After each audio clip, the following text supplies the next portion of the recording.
آپ کے یہ بات علم میں ہے کہ پاکستان کی سیکیورٹی فورسز کی طرف سے آپریشن شعبان جاری ہے اور اس آپریشن میں یہ فوکس کیا گیا کہ بلوچستان کے وہ پیچیدہ اور مشکل جو پہاڑی راستے ہیں، پہاڑ ہیں، وہاں پر چونکہ کالعدم BLA یا جسے ریاست پاکستان فطرت الہندوستان کا نام دیتی ہے، یہ وہاں پر رہتے ہیں، انہوں نے وہاں پر اپنی محفوظ پناہ گاہیں بنائی ہوئی ہیں۔ وہاں پر پاکستان کی سیکیورٹی فورسز کی طرف سے مسلسل فوجی آپریشن کیا جا رہا ہے، ہیلی کاپٹرز کا استعمال کیا جا رہا ہے، ڈرونز کا استعمال کیا جا رہا ہے اور زمینی فوج بھی اس کے اندر پیش رفت اپنی کر رہی ہے۔ لیکن اب ایسی اطلاعات آ رہی ہیں کہ اس میں سے بعض ایسے عناصر ہیں کالعدم BLA کے جو اب زمینی میدانی علاقوں کا یہ زرخیزی علاقوں کا رخ کر رہے ہیں۔ مسنگ کے علاقے کی اگر بات کریں، کھڈ کوچا کی، تو وہاں پر صورتحال انتہائی گھمبیر ہو چکی ہے اور بتایا جا رہا ہے کہ 2 دہائیوں کے بعد ایسا ہوا ہے کہ بلوچستان کے کسی ضلع پر باقاعدہ سیکیورٹی فورسز کو کرفیو کا نفاذ کرنا پڑا ہے۔ یہ علاقہ کتنی اہمیت کا حامل ہے، یہاں پر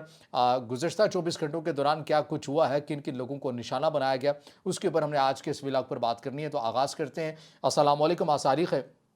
23 جولائی 2026 اور میں ہوں رضا عباس۔ آپ سے درخواست کہ ویڈیو کو لائک اور چینل کو سبسکرائب ضرور کیجئے گا۔ میرے سامنے یہ بی بی سی اردو کی طرف سے بڑی ڈیٹیلز کے ساتھ ان چیزوں کو بیان کیا گیا ہے۔ ویسے ہم نے اپنی بھی تحقیق، اپنی بھی چیزیں کی تھیں، لیکن چلیں یہ اچھا ہے کہ بی بی سی اردو کی طرف سے ایک پلیٹ فارم کی طرف سے جو چیزیں آئی ہیں کہ کس رستے کے اوپر مسنگ کے کن جگہوں کے اوپر ایک سیشن جج کو بھی نشانہ بنایا گیا، مسافر بس کے اندر بیٹھے ہوئے لوگوں کو نشانہ بنایا گیا اور پھر ایک مذہبی شخصیت کو بھی نشانہ بنایا گیا، اور یہ علاقہ کتنی اہمیت کا حامل ہے جہاں پر کرفیو کا نفاذ کیا گیا ہے اور کیوں کیا گیا ہے۔ یہ تمام تر چیزیں میں آپ کے سامنے رکھ دیتا ہوں۔ اب اس کے اندر بتایا گیا ہے کہ پاکستان کے صوبے بلوچستان کے حکام کا کہنا ہے کہ ضلع مسنگ میں نامعلوم مسلح افراد کے حملے میں یہ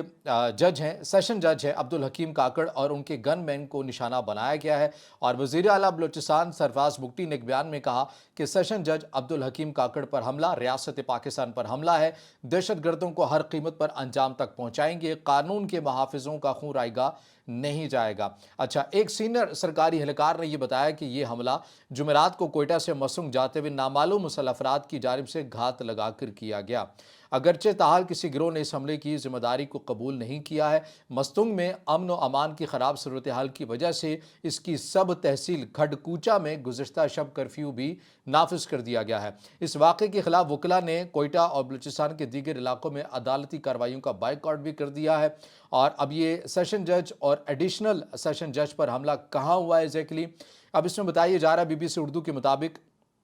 کہ حکام کے مطابق سیشن جج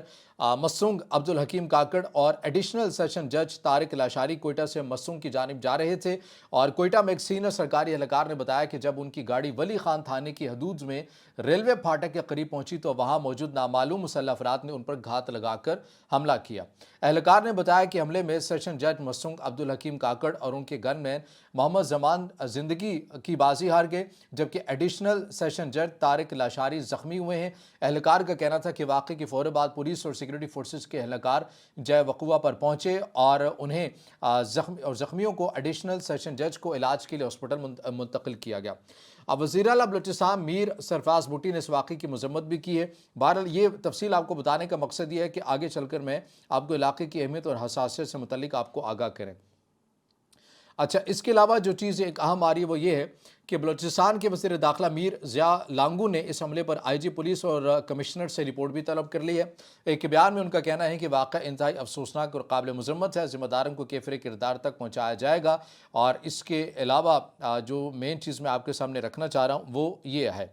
اب اس میں بتایا گیا کہ مسنگ کی سب تحصیل کھڈ کوچا میں کرفیو کا نفاذ ہے۔ مسنگ ضلع کوئٹہ سے بلوچستان کا ملحقہ ضلع ہے۔ یہ کوئٹہ شہر سے اندازاً 45 کلومیٹر کے فاصلے جنوب مغرب میں واقع ہے، اور مسنگ کا شمار بلوچستان کے ان اضلاع میں ہوتا ہے جہاں پر زیادہ بدامنی کے واقعات رپورٹ کیے جاتے ہیں۔ بالخصوص 1.5-2 سال سے مسنگ میں بدامنی کے متعدد سنگین واقعات رونما ہو چکے ہیں۔ گزشتہ روز ضلع مسنگ کے علاقے کھڈ کوچا میں نامعلوم مسلح افراد نے کوئٹہ کراچی شاہراہ پر انجیری کے مقام پر ایک پل کو بھی دھماکہ خیز مواد سے نقصان پہنچایا، جبکہ اس کے بعد کانوائی میں جانے والی ایک بس پر فائرنگ سے کم از کم 3 افراد جو ہیں یا 3 مسافر ہیں وہ نشانہ بنے اور 3 زخمی ہوئے۔